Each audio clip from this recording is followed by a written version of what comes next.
Hello दोस्तों, नमस्कार, जय हिंद। मैं एक बार फिर से आप सभी का स्वागत करता हूं अपने यूट्यूब चैनल डिप्लोमा लेक्चर में।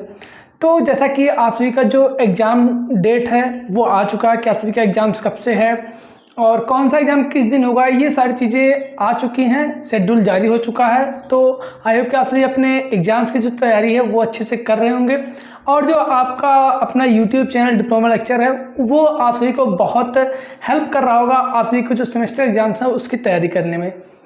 ठीक है, तो आज हम बात करने वाले हैं कि जो सिविल इंजीनियरिंग 6th सेमेस्टर का सब्जेक्ट डीएसएस है उसमें क्या क्या चीज़ें हमको पढ़नी है, क्या क्या चीज़ें एग्जाम्स में आ सकती हैं। आज हम उनके बारे में डिस्कस करेंगे कि कौन कौन से वो जो क्वेश्चंस हैं जो एग्जाम्स में पूछे गए हैं पिछले कई सालों से और जो नॉर्मली आते रहे हैं, ठीक है, पिछले कई सालों से, और जो आ सकता है, ठीक है, जो आप सभी के एग्जाम्स में आ सकता है उसके बारे में आज हम बात करने वाले हैं। ठीक है, एक एक करके बात करेंगे। अगर आप इतने सब्जेक्ट जो ये क्वेश्चंस बताए जा रहे हैं इन सब क्वेश्चंस को पढ़ लेते हैं तो डेफिनेटली आप एक अच्छा स्कोर गेन कर सकते हैं अपने एग्जाम्स में। ठीक है, जो भी आप सभी का डीएसएस का एग्जाम होगा उसमें आप अच्छा स्कोर गेन कर सकते हैं, ये हम गारंटी के साथ कह सकते हैं। ठीक है, तो चलिए देखते हैं कि आप सभी के कौन कौन से एग्जाम्स हैं, कौन कौन से क्वेश्चंस जो आप सभी के एग्जाम्स में आ सकते हैं, बहुत इंपॉर्टेंट है, उनके बारे में हम बात करने वाले हैं। ठीक है, तो जैसा कि आप सभी को देख रहा है यहाँ पे देखिए हमने एक पीडीएफ बनाया हुआ है। इस पीडीएफ में आप सभी को सबसे पहला क्वेश्चन दिख रहा होगा। ठीक है, इसमें दिख रहा है आप सभी को सबसे पहला क्वेश्चन जो कि मोस्ट इंपॉर्टेंट क्वेश्चन, जो कि पहले चैप्टर से क्या होता है कि यही एक ही दो क्वेश्चन ऐसे हैं जो कि आने के चांसेस होते हैं, जिसमें पहला क्वेश्चन ये देखने को मिल रहा है आप सभी को। यहाँ पे ये देखने को मिल रहा है पहला क्वेश्चन कि संरचनात्मक स्टील हेतु आवश्यक गुणों को लिखिए। ठीक है, जो संरचनात्मक स्टील मतलब कि जो स्ट्रक्चरल स्टील, उनको कौन कौन से गुण होते हैं, इसमें आप सभी का जो फिजिकल गुण मतलब क्या, प्रॉपर्टीज, फिजिकल प्रॉपर्टीज क्या होती हैं, केमिकल प्रॉपर्टीज क्या होती है। इसमें फिजिकल प्रॉपर्टीज आप लिख सकते हैं कि डेंसिटी कितनी होती है और यंग मॉडुलस कितना होता है, मॉडुलस ऑफ रिजिडिटी कितना होता है, ये सारी चीज़ें आप लिख सकते हैं स्टील के बारे में। किसमें? फिजिकल प्रॉपर्टीज में। और सेम ऐसे ही आप लिख सकते हैं केमिकल प्रॉपर्टीज में कि कौन कौन से केमिकल कितने परसेंटेज पाए जाते हैं स्टील जो हम यूज करते हैं स्ट्रक्चर के लिए, ठीक है, उसमें कौन कौन से होते हैं। तो इसके बारे में आपको कम से कम 2-3 पेज लिखना पड़ेगा। ठीक है, सॉरी 2-3 पेज, 5 नंबर का क्वेश्चन कम से कम आएगा, तो कम से कम 2 पेज आप सभी को लिखना रहेगा इसके बारे में। ठीक है, ये रहा पहला क्वेश्चन। अब अगर दूसरे क्वेश्चन की बात कर लेते हैं, ठीक है, तो दूसरे क्वेश्चन क्या है, और पहले चैप्टर से जो होता है एक क्वेश्चन और आने के चांसेस होते हैं, वो रेयर ही चांस होता है कि आ जाए, इसलिए उसको हमने इस पीडीएफ में नहीं डाला है। तो एक और आप सभी के लिए इम्पॉर्टेंट जानकारी ये है, अगर आप सभी इस पीडीएफ को डाउनलोड करना चाहते हैं तो नीचे डिस्क्रिप्शन बॉक्स में आपको टेलीग्राम ग्रुप का लिंक मिल जाएगा, आप वहां से डाउनलोड कर सकते हैं, या तो आप हमारे व्हाट्सएप नंबर 7080230152 इस पर हमसे कांटेक्ट कर सकते हैं और अपना जो नोट्स हैं वो हमसे ले सकते हैं। ठीक है, तो ये रहा। अब सेकंड क्वेश्चन की बात कर लेते हैं। तो सेकंड क्वेश्चन है कि रिवेट जोड़ के विफल होने के प्रकार। ठीक है, रिवेट जोड़ के विफल होने के प्रकार मतलब टाइप्स ऑफ रिवेट फेल्योर, ये कितने प्रकार के होते हैं, इनको समझाना, अच्छे से फिगर बना के आप सभी को लिखना पड़ेगा। जैसे रिवेट फेल्योर कैसे कैसे हो सकता है, टेंसाइल में हो सकता है, शियरिंग में हो सकता है। ठीक है, ऐसे प्लेट की फेल्योर होती है, टेंसाइल होती है, शियरिंग होती है, बियरिंग होती है और टीयरिंग। 4 प्रकार की फेलियर जो होती है वो प्लेट में होती है, और जो रिवेट की फेलियर होती है वो 2 तरह से फेलियर होती है, एक तो शियरिंग और एक बियरिंग। ठीक है, 2 तरह से फेलियर होती है। ठीक है, तो इनके बारे में आप सभी को अच्छे से समझाना पड़ेगा अगर आप सभी का ये क्वेश्चन आप सभी के एग्जाम्स में आता है। थर्ड क्वेश्चन फिर आ जाता है जो कि मोस्ट इंपॉर्टेंट क्वेश्चन की श्रेणी में आता है। ठीक है, जिस पे स्टार मार्क आप सभी को देखने को मिल रहा है वो क्वेश्चन मतलब कि आप सभी के लिए बहुत इंपॉर्टेंट है। ठीक है, नेक्स्ट क्वेश्चन क्या था कि रिवेट लगाने की प्रक्रिया को समझाइए। जो रिवेट अरेंजमेंट कौन कौन से होते हैं। सबसे पहले तो हम चेन रिवेटिंग कर सकते हैं, दूसरा कर सकते हैं हम जिग जैग रिवेटिंग होता है, और तीसरा डायमंड रिवेटिंग होता है।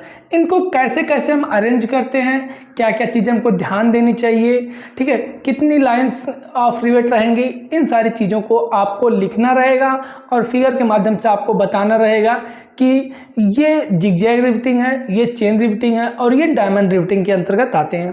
ठीक है, इसी में आता है कि रिवेट जोड़ है तो जो जॉइंट होते हैं, रिवेट जॉइंट होते हैं, उनकी कौन कौन सी स्पेसिफिकेशंस होती हैं। ठीक है, स्पेसिफिकेशंस के बारे में भी आप सभी को लिखना रहेगा यहाँ पे, ठीक है। और अगर हम बात करते हैं नेक्स्ट क्वेश्चन नंबर 4 की बात कर लेते हैं, ठीक है। तो क्वेश्चन नंबर 4 में क्या कहा जा रहा है कि रिवेट जोड़ों के प्रकार, टाइप्स ऑफ रिवेट जॉइंट। जो रिवेट जॉइंट होते हैं वो कितने प्रकार के होते हैं, जैसा कि एक होता है लैप जॉइंट और एक होता है बट जॉइंट। फिर बट जॉइंट में भी हमारे दो तरह से इसको क्लासिफाई किया गया है, एक तो सिंगल कवर बट जॉइंट, दूसरा डबल कवर बट जॉइंट। अब इनके बारे में आप सभी को लिखना रहेगा, ठीक है। ये इंपॉर्टेंट क्वेश्चंस की श्रेणी में जो आते हैं उनको हम बता रहे हैं, ठीक है।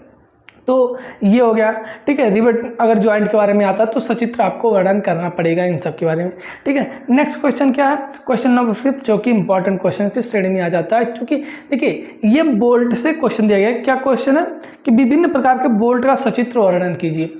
अब बोल्ट जो आप सभी का, ये जो बोल्ट चैप्टर है, ये पहले चैप्टर आप सभी के सिलेबस में नहीं था, अभी पिछली साल ये नया सिलेबस में ऐड हुआ है, ठीक है।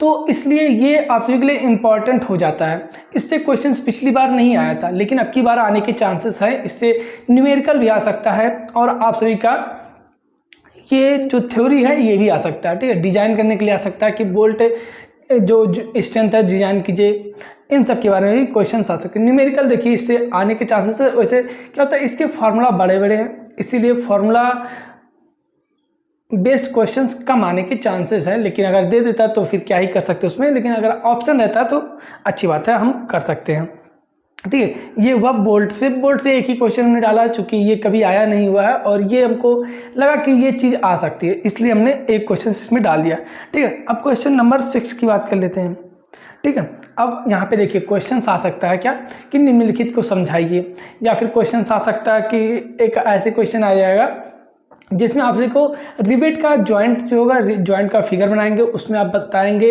कि पिच क्या होता है, गेज डिस्टेंस क्या होता है, एंड डिस्टेंस क्या होता है, एज डिस्टेंस क्या होता है, इन सब के बारे में आप सभी को बताना रहेगा, ठीक है। तो इसमें हमने क्या डाला, बोल्ट से डाला कि डायमीटर ऑफ बोल्ट। ऐसे रिवेट में होता है कि ग्रॉस डायमीटर और एक होता है, एक डायमीटर ऑफ होल होता है, एक डायमीटर ऑफ रिवेट होता है, दोनों अलग अलग होती हैं, ठीक है।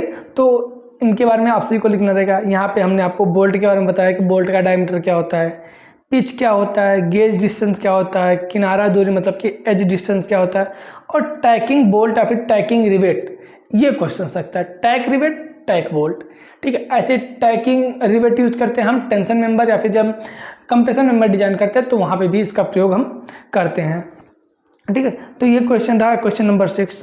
अब अगर हम बात कर लेते हैं क्वेश्चन नंबर 7, तो क्वेश्चन नंबर 7 में क्या कह रहा है कि विभिन्न प्रकार के वेल्डेड जोड़ों की चित्र सहित व्याख्या कीजिए।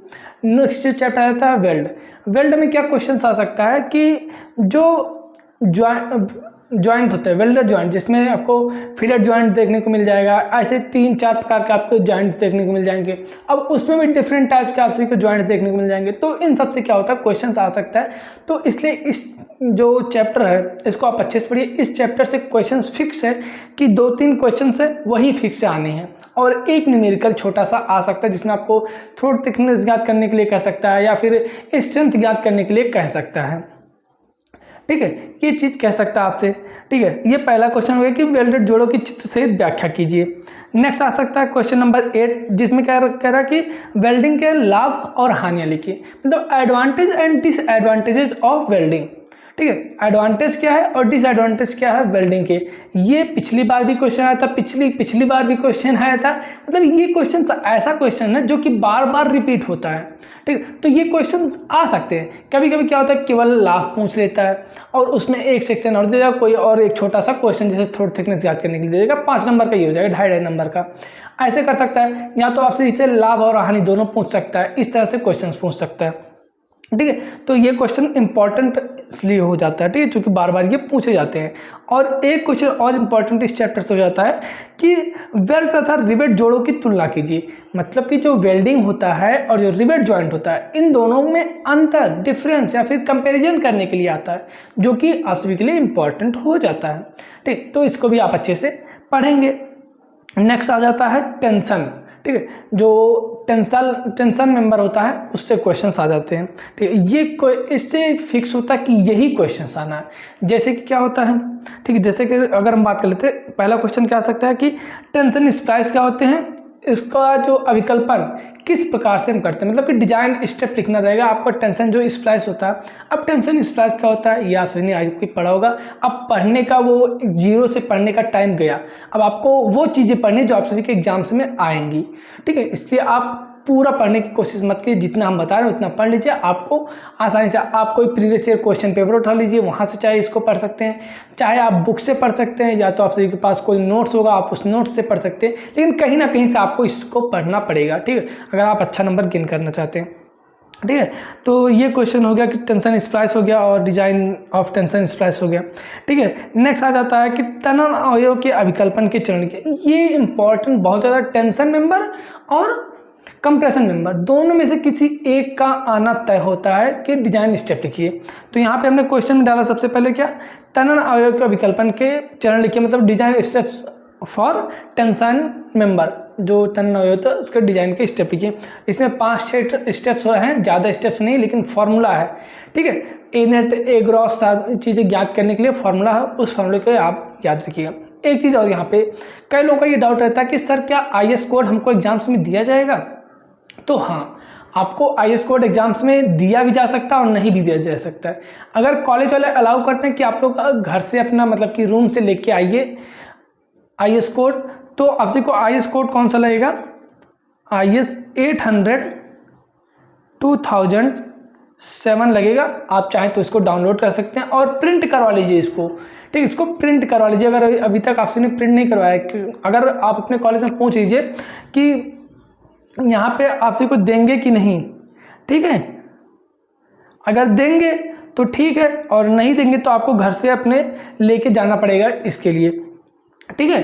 तो वहाँ से जैसे क्वेश्चंस आ जाते हैं, क्वेश्चंस के लिए हमको डेटा नहीं मिलता, तो उस डेटा को हमको देखने के लिए क्या होता है, हमको IS कोड की ज़रूरत पड़ती है। कहीं कहीं क्या करते हैं, वो कॉलेज में जो डेटा रहेगा उस वही पेज क्या करेंगे, केवल प्रिंट करके 1-2, जैसे एक रूम होगा, रूम में 2-3 पेज का रहेगा, मान लेते हैं जो क्वेश्चंस आते हैं 2-3 पेज में से आ जाएंगे। ज़्यादा डेटा चाहिए नहीं होगा, क्योंकि एग्जाम से बहुत ज़्यादा डेटा नहीं मांगता, कुछ ही डेटाज मांगते हैं। तो उस डेटा वाला जो पेज है उसको वहाँ से प्रिंट करवाएंगे, उसके बाद ले जाके आपको दे देंगे, एक रूम में 2-3 सेट दे देंगे और उसी से हो जाएगा, ठीक है। तो ये हो गया, क्या हो गया आप सभी का IS कोड के बारे में, ठीक है। और टेंशन मेंबर के आप सभी के डिजाइन स्टेप्स कौन कौन से होते हैं इसके बारे में क्वेश्चन हो गया। नेक्स्ट का क्वेश्चन आ सकता है कि विभिन्न प्रकार के तनन अवयव के खंड, ठीक है, types of tensile steel section को सचित्र वर्णन कीजिए। जैसे हमारा सर्कुलर सेक्शन हो गया, L सेक्शन हो गया, T सेक्शन हो गया, I सेक्शन हो गया, इन सब के बारे में आप सभी को लिखना रहेगा इसमें।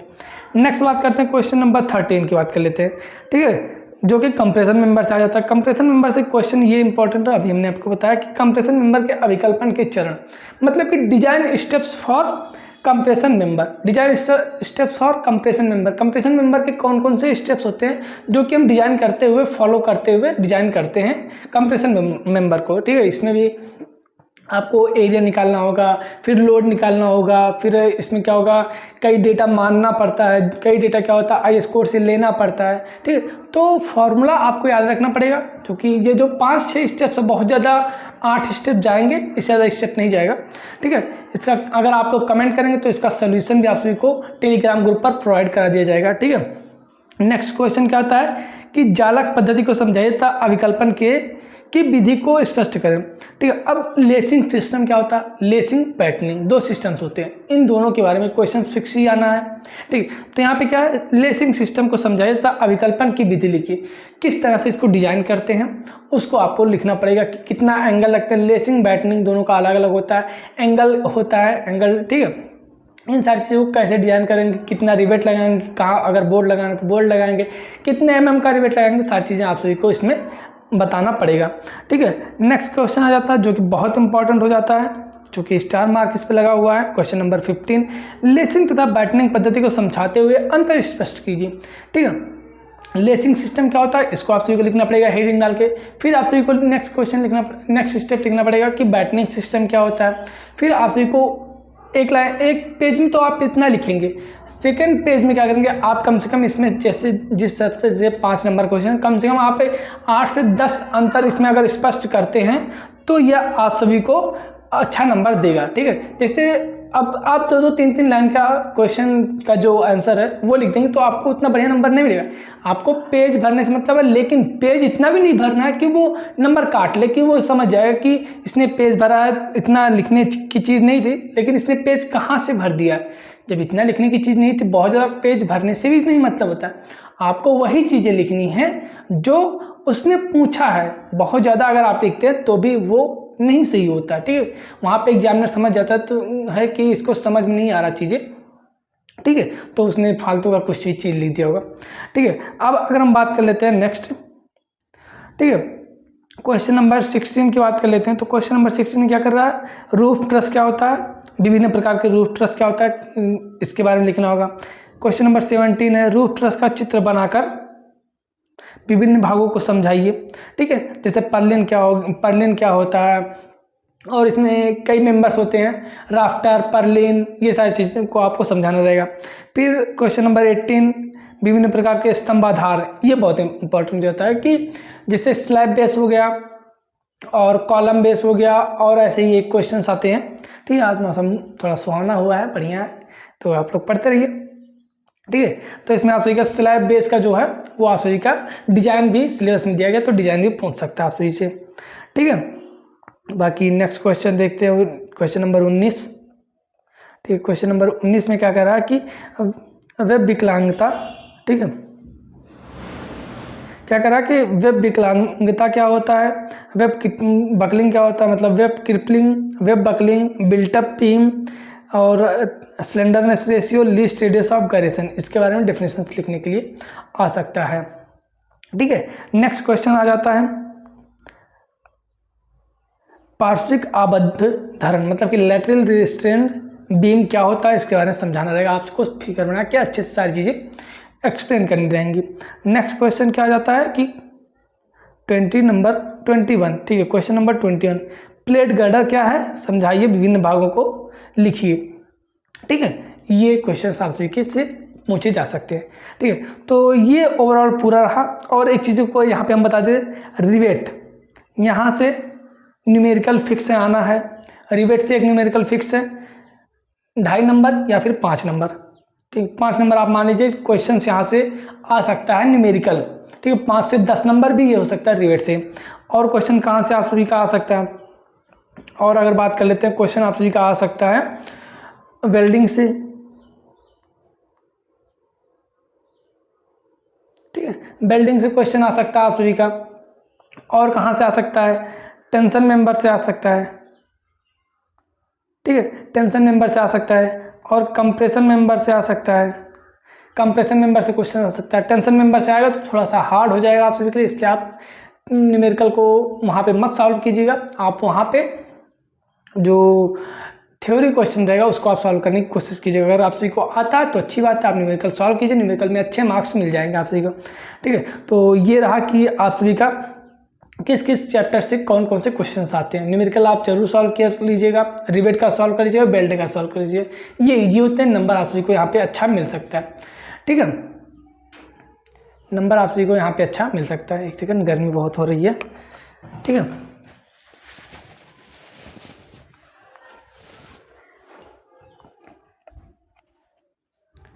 ठीक है, तो ये रहा, अभी सारी चीज़ आपको समझ में आ गई। बाकी अगर कोई आप सभी को डाउट होता है तो आप नीचे कमेंट बॉक्स में कमेंट करके बता सकते हैं, या फिर हमारा नंबर आप सभी के पास है। नंबर एक बार आप लोग नोट कर लीजिएगा, 7080230152। इस पर आप हमसे कांटेक्ट कर सकते हैं अगर आप सभी को कोई प्रॉब्लम होती है। बाकी हमारा टेलीग्राम है डिप्लोमा लेक्चर नाम से, उसको आप ज्वाइन कर लीजिए, और जो भी आप सभी के डाउट होंगे, जो भी आप सही नोट्स डाउनलोड करना चाहते हैं, आप वहाँ से डाउनलोड कर सकते हैं। बाकी आई होप कि सारी चीज़ आपको समझ में आ गई। अगर आप इतना पढ़ लेते हैं, देखिए अगर आप इतना पढ़ लेते हैं तो आपको और अधिक पढ़ने की ज़रूरत नहीं पड़ेगी, ठीक है। और अधिक नहीं पढ़ने की ज़रूरत है अगर आप केवल डिप्लोमा का एग्ज़ाम देना चाहते हैं, ठीक है। तो यहाँ पे तो आप केवल डिप्लोमा का एग्ज़ाम देना चाहते हैं तो आप लोग एक बार चैनल को सब्सक्राइब कर लीजिएगा, और अगर आपको वीडियो पसंद आए तो वीडियो को लाइक जरूर कीजिएगा।